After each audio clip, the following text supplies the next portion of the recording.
As I sat behind the wheel of my car, the darkness stretched out before me, swallowing the road in an inky abyss. The clock on the dashboard read 11:45 p.m., and I had just left my friend's house after a late-night gathering. The two-lane road that led to my home was desolate, flanked by dense woods on either side. It was the kind of night that sent shivers down my spine, and my imagination ran wild as I drove alone in the eerie silence.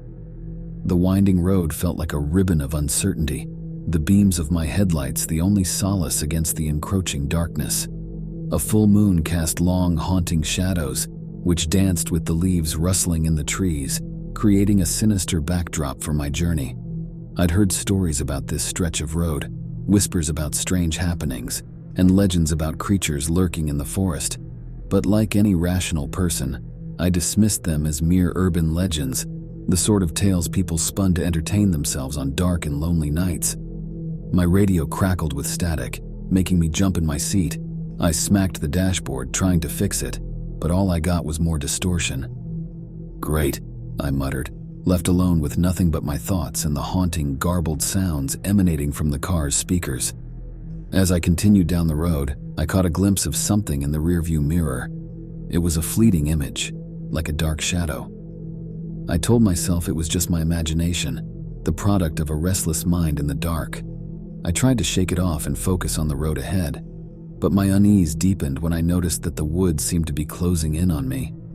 The trees, bathed in the pale moonlight, looked more sinister with every passing mile. Their gnarled branches reached out like skeletal fingers, as if they were trying to claw their way onto the road. I couldn't shake the feeling that I was being watched, that something was lurking in the forest, concealed by the shadows. I turned up the volume on the radio, hoping to drown out the unsettling silence and the growing unease. Just as I began to relax, the static in the speakers turned into a guttural, inhuman growl that made me slam on the brakes. My heart raced as I tried to make sense of the horrifying sound, but it only intensified, filling the car with a terrifying cacophony. Panicked, I turned the radio off and the growling ceased. The sudden silence was almost as unnerving as the sound itself. My fingers gripped the steering wheel with white-knuckled intensity as I scanned the surroundings. There was nothing in sight, nothing but the dark, menacing woods and the road that seemed to stretch on endlessly. I had to get out of there. I floored the gas pedal, and my car roared to life, racing down the road. The eerie feeling of being watched persisted, and I couldn't shake the image of something lurking just beyond the reach of my headlights.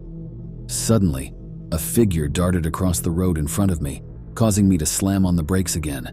My heart leaped into my throat as I realized it wasn't just a shadow, it was a shape, a silhouette. It moved with an unnatural, fluid grace, like nothing I'd ever seen before. It was too tall to be a person, too slender to be a bear. I couldn't make out any details, just the impression of something that didn't belong in this world. Fear coursed through my veins, and I knew I had to keep going. I swerved around the figure, my tires screeching on the pavement, and continued down the dark road. But it wasn't over. From the woods on either side, I heard a chorus of eerie, melodic whispers that sent chills down my spine. It was as if the very air was alive with malevolent intent. I knew I had to make it home, to the safety of my house, but every twist and turn of the road seemed to bring me further into the heart of darkness. The forest closed in around me, and the whispers grew louder, more insistent, as though the very trees were conspiring against me. Then, as I turned a corner, my headlights illuminated a figure standing in the middle of the road. It was the same shape I had seen earlier, only now it was closer, and I could see it more clearly. Its body was elongated, and its skin so pale it seemed pink.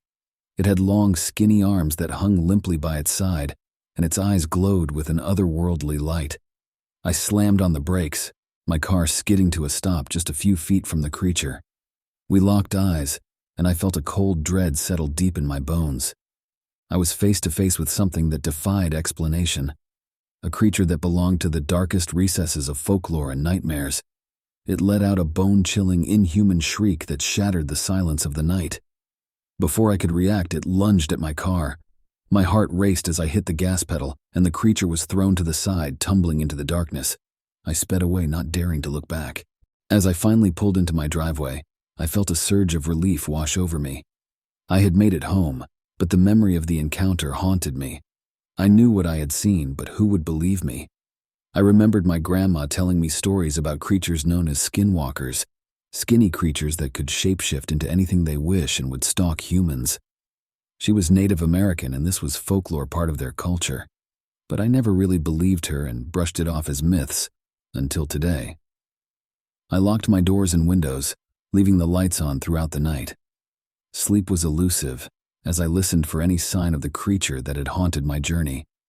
In the days that followed, I couldn't shake the feeling that I was being watched, that the creature was still out there, lurking in the shadows of the woods.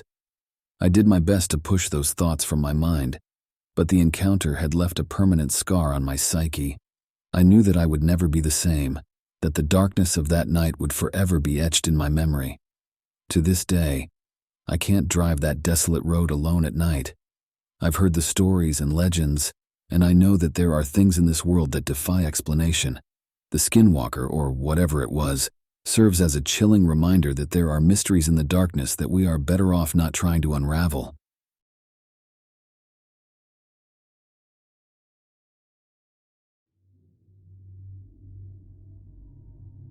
The fire crackled and danced, casting shadows across the dark expanse of the forest that surrounded our campsite. We were deep in the heart of the wilderness, far away from civilization, just a small group of friends seeking the thrill of a night under the stars. The smell of burning wood filled the air, and the sounds of the forest formed a comforting backdrop to our campfire tales. Little did we know, this camping trip would turn into a nightmare. It was late, and we had just finished sharing spooky stories around the campfire. Laughter and the soft strumming of a guitar filled the night, and the distant call of a lonely owl added to the ambiance. The flickering firelight danced across our faces, illuminating a mix of excitement and trepidation. "That was a good one, Tony," my friend Mark said as he finished a story about a mysterious cabin in the woods. "But you know, we're out here in the wilderness. It's easy to get carried away with these tales, and it's all fun and games until someone starts hearing things in the dark." We all chuckled, but the words lingered in the back of my mind. We had chosen a remote location for our camping trip, surrounded by miles of dense forest. The night was clear, and the moon cast a silvery glow over the trees, creating deep shadows that seemed to shift and come to life. The atmosphere was spooky, but I couldn't admit that Mark's words had gotten under my skin. As the night wore on, we began to retire to our tents one by one.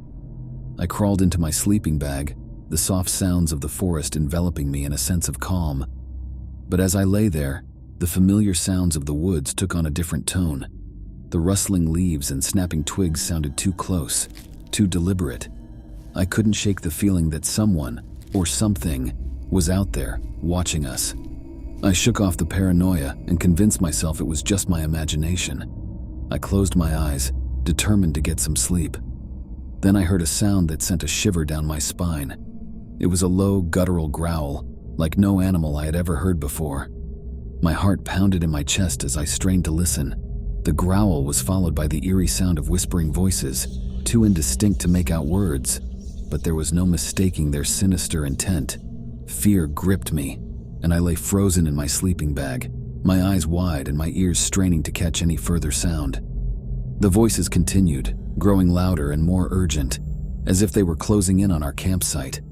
Panic welled up inside me, and I reached for my flashlight, fumbling to turn it on. The narrow beam of light cut through the darkness of my tent, and I scanned my surroundings. I was too scared to leave my tent and investigate, so I had to try make things out through the thin polyester walls. My heart skipped a beat as the beam fell on a figure standing just beyond the edge of the campfire's glow. It was tall and seemed to be hunched over the fire for some reason. I gasped, and the others in their tents must have heard me because they started to stir, their voices confused and concerned. I swung the flashlight in their direction, my voice trembling as I whispered urgently, "There's someone, or something, out there." The figure must have heard this as it seemed to look around frantically before rustling around and swiftly escaping into the darkness out of sight. I didn't dare leave the tent until the morning. I stayed awake pretty much the whole night listening for even the slightest noise out in the forest. Every gust of wind of hoot of an owl would elevate my heart rate. When I finally mustered up the courage to leave the tent, I checked my surroundings for any sign or the creature or person. I noticed around my tent and the fireplace there were barefoot human footsteps. I called my buddies over and we decided to follow the steps up to the tree line. That's when we noticed that the footsteps seemed to be accompanied by hands too, as if someone was walking on all fours. We found this strange, but figured there's enough psychos in this world to deem such a thing plausible. A few yards up, we noticed something unsettling. The hand and footsteps seemed to fade and be replaced by deer hoof tracks, in the exact same spacing as the hands and feet were, as if the person suddenly turned into a wild animal of some sort. We didn't need words to know that this was no ordinary encounter. Almost immediately, we decided to run back to our site, collect our stuff, and head for the main road a couple miles out. Luckily, it was in the opposite direction of the tracks. The terror of the encounter had taken its toll, leaving us shaken and disoriented. We flagged down a passing car and the driver took us to the nearest town. There, we reported the disturbing incident to the authorities, but it was clear they were skeptical of our story. To this day, no one knows of our encounter, except for the few of us that were there.